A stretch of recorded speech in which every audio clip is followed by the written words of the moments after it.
Aujourd'hui, je voudrais mettre en lumière la vitamine A. Il y a de la grande confusion entre le monde végétal et le monde animal. Avez-vous la peau sec? Avez-vous les triceps ici rugueux? Avez-vous peut-être les yeux secs, la vision difficile dans la noirceur? Est-ce que vous avez l'immunité qui est plus faible? À ce temps-ci de l'année, c'est vraiment important. Avez-vous des problèmes avec votre intestin?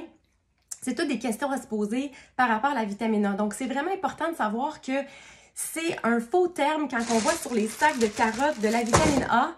C'est pas le bon terme. En fait, c'est de la provitamine A. C'est une molécule de bêta-carotène. Donc, on voit dans le règne des bêta-carotènes beaucoup de pigments orange et ça doit être transformé dans le corps à l'aide de votre foie et à l'aide de zinc pour devenir la forme animale qui est utilisée par vos yeux, par exemple, et par plein d'autres systèmes dans votre corps que je vais vous nommer à la fin.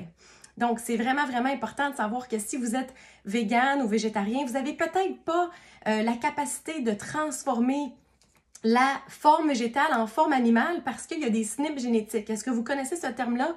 Un SNP génétique, c'est comme une défectuosité génétique qui fait en sorte qu'on ne va pas nécessairement être capable de bien transformer certains nutriments ou bien transformer certains neurotransmetteurs. C'est pour ça qu'il y a des gens qui ont des prédispositions, par exemple, plus à l'anxiété. Si on revient à la vitamine A, le gène qui est impliqué, en fait, il y en a plusieurs, mais un en particulier qui s'appelle le BCOM1. Et donc, ce gène-là, si vous l'avez, ça se peut que vous avez de la difficulté, même si vous mangez plein de belles sources de bêta-carotène végétale, les courges, les patates douces, que vous buvez du jus de carotte, mais ça se peut que vous ne convertissez pas.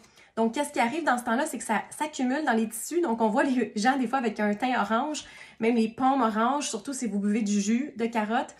L'autre chose qui est vraiment importante, c'est que la bêta-carotène pourrait être absorbée, même si vous voulez aller chercher la forme animale et la transformer, ça prend un corps gras. Donc, combien de fois les gens, des fois, vont manger une carotte comme ça ou vont boire un jus, même un jus vert qui contient aussi le pigment de bêta-carotène, mais ne va pas être capable de bien l'absorber parce que ça prend un corps gras. Donc, idéalement, de l'huile d'olive dans un smoothie ou un morceau de beurre ou d'huile d'olive sur une pomme de terre cuite pour aller activer la production de la bile. Donc, la bile est impliquée dans l'absorption de beaucoup de nutriments.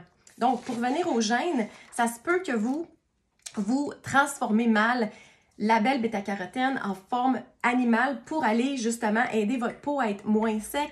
La vitamine A aussi aide à exfolier la peau. Donc, c'est pour ça que le problème avec un manque de vitamine A peut aussi causer de l'acné parce que les pores de la peau peuvent devenir bouchés.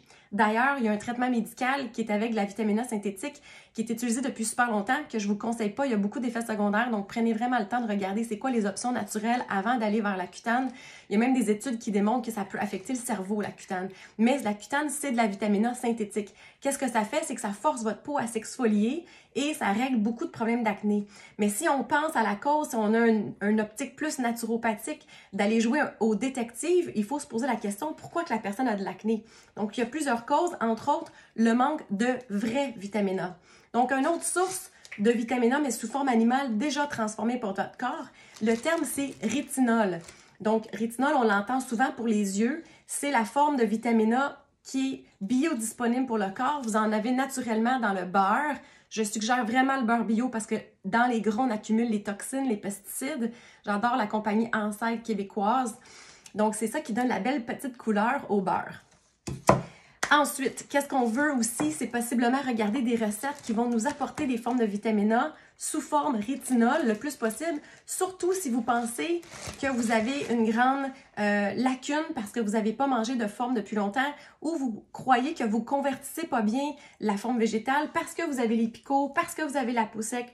La peau sèche, peut-être les yeux secs aussi. Peut-être que vous avez aussi des problèmes de thyroïde.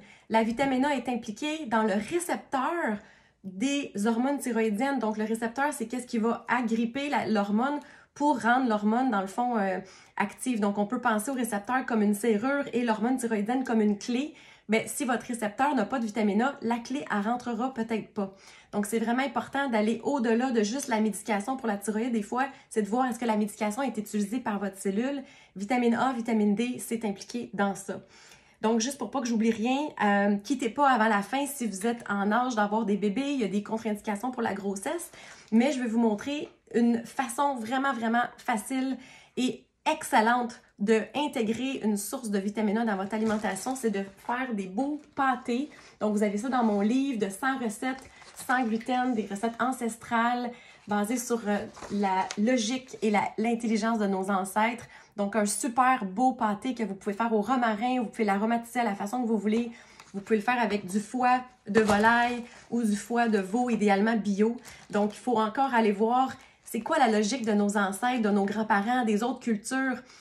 Je ne sais pas si vous connaissez Dr. Weston Price, A. Price.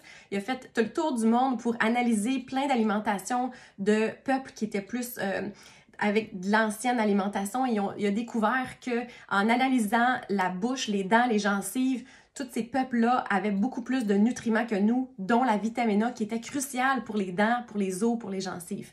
Donc, c'est de retourner aux sources, de se poser la question pourquoi il y a certaines cultures qui mangent justement les organes au niveau des animaux et que nous, on ne consomme pas ça beaucoup au Canada. En fait, c'est extrêmement nutrimant. Le foie de volaille ou le foie de veau contient aussi du cuivre, du zinc, des vitamines du groupe B, mais c'est une source merveilleuse de vitamine A. En fait, c'est tellement riche en vitamine A qu'une femme enceinte doit limiter sa consommation, justement parce que je voulais vous parler que chez le bébé, il faut faire attention, surtout si vous allez avec des formes de suppléments de vitamine A sous forme rétinol.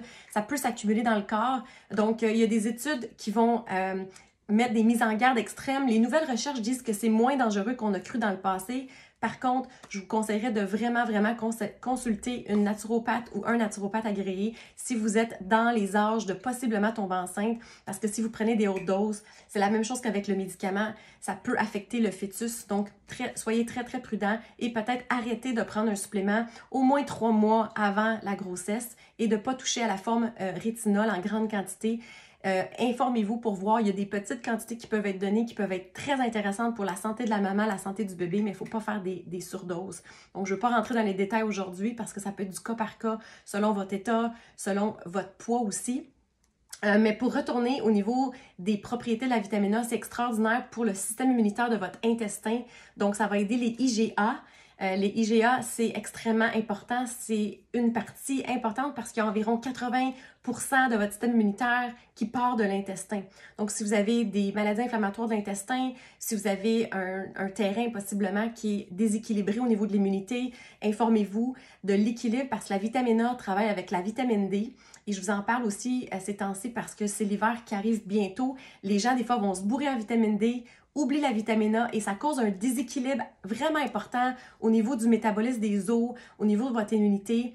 Il y a beaucoup de logique dans la nature et donc, pensez justement au foie de volaille ou de veau. Pourquoi que justement, dans la nature, ils ont mis tous les cofacteurs que vous avez besoin pour la santé de votre immunité et de votre peau. Ils ont mis la vitamine D, la vitamine A et vous retrouvez ça aussi dans l'huile de foie de morue. Donc, si vous avez mon âge, vous avez sûrement entendu parler d'huile de foie de morue. Nos parents, nos grands-parents utilisaient ça et ça a été justement retiré du marché à cause de la peur de l'excès de vitamine A, particulièrement pour le fœtus. Mais maintenant qu'on a fait plus de recherches, on le sait que l'huile de foie de morue était extraordinaire comme supplément naturel et que ça aidait énormément l'immunité des gens l'hiver dans notre pays du Nord. Donc, je vous invite à regarder les choix. Vous avez des formes d'huile de foie de morue qui sont purifiées maintenant, donc vous n'allez pas faire des grimaces comme vos parents ou vos grands-parents.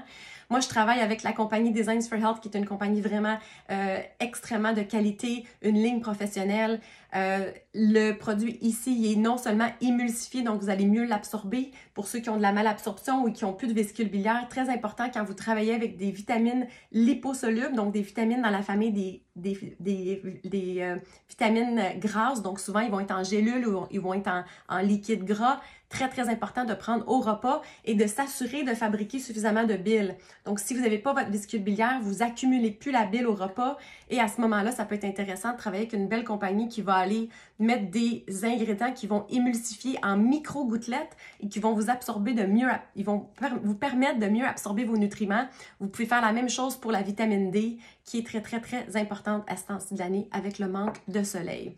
J'espère que j'ai fait le tour. Donc, j'ai mentionné les os, la croissance, les yeux, la vision nocturne, la thyroïde, bien entendu la peau et l'acné. Pour ceux qui ont de l'acné, j'ai un article au complet que vous pouvez trouver sous mon blog, en fait dans mon blog, sous mon site web La Naturopathe Moderne. Et vous pouvez aussi trouver des produits de grade professionnel dans la boutique sur mon site web aussi, La Naturopathe Moderne, onglet boutique. Et on a une équipe en place pour répondre à vos questions. Donc, au plaisir et j'espère que vous avez trouvé ça intéressant. Laissez-moi savoir vos commentaires et suggestions pour mes prochaines capsules.